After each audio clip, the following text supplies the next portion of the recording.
عوام سمجھتی ہے کہ پتہ نہیں یہ ایم این اے کتنے کروڑوں روپیہ جو ہے لیتے ہیں، کتنی گاڑیاں استعمال کرتے ہیں. ہم باہر نکلیں، ہمارے لیے تو ٹانگا نہیں کھڑا ہوتا سڑک کے اوپر. یہاں پہ اشرافیہ میں ایسے ایسے طبقات ہیں جن کے لیے 15 منٹ جو ہے وہ جو ہے ٹریفک کھڑی ہو جاتی ہے. آپ بتائیں یہ جتنے ایم این اے بیٹھے ہوئے ہیں اس وقت، ان کے لیے کوئی پیدل بندہ نہیں کھڑا ہوتا، وزیروں کے لیے نہیں کھڑا ہوتا. 1,68,000 روپیہ تنخواہ ہے جناب ڈیپٹی سپیکر ہماری. 1,68,000 روپیہ. پورا پاکستان سن لے، ہم کوئی کروڑوں اربوں روپیہ یہاں سے نہیں لیتے، اپنے خرچے سے آتے ہیں. یہاں ایم این اے ہیں جو پیدل آتے ہیں پارلیمنٹ لاجز سے اس ہاؤس کے اندر، پیدل آتے ہیں، جو نہیں افورڈ کر سکتے لائف سٹائل.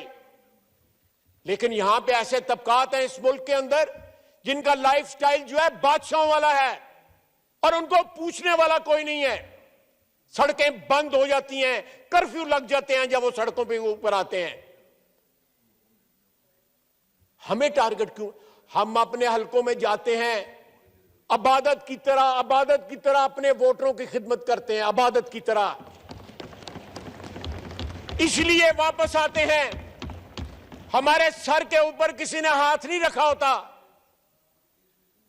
یا ہم نے کسی کے لیے فیصلے نہیں لکھے ہوتے، کسی کی ڈکٹیٹرشپ کو دوام نہیں بخشا ہوتا.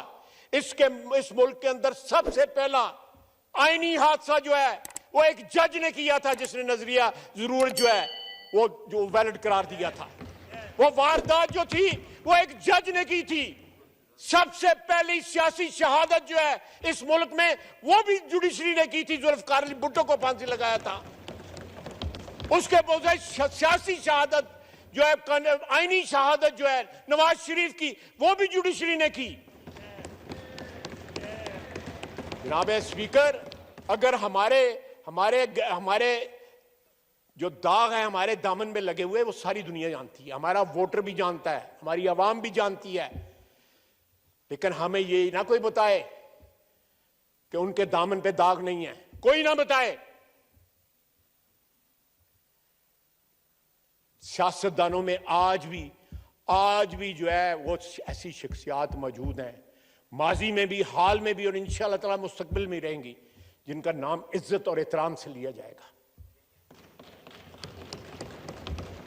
لیکن باقی طبقات جو آپ کی حکمرانی کے طبقات ہیں، ان میں آپ کو شاذ و نادر جو ہے ایسے لوگ ملیں گے، شاذ و نادر ایسے لوگ جو تاریخ پہ اپنا جو ہے وہ ایسا نشان ثبت کر کے گئے ہیں کہ قوم ان کو یاد کرے. ہیں لوگ، یہ نہیں ہے کہ نہیں ہیں. اور اکاؤنٹیبلٹی بھی ہم نے کروائی.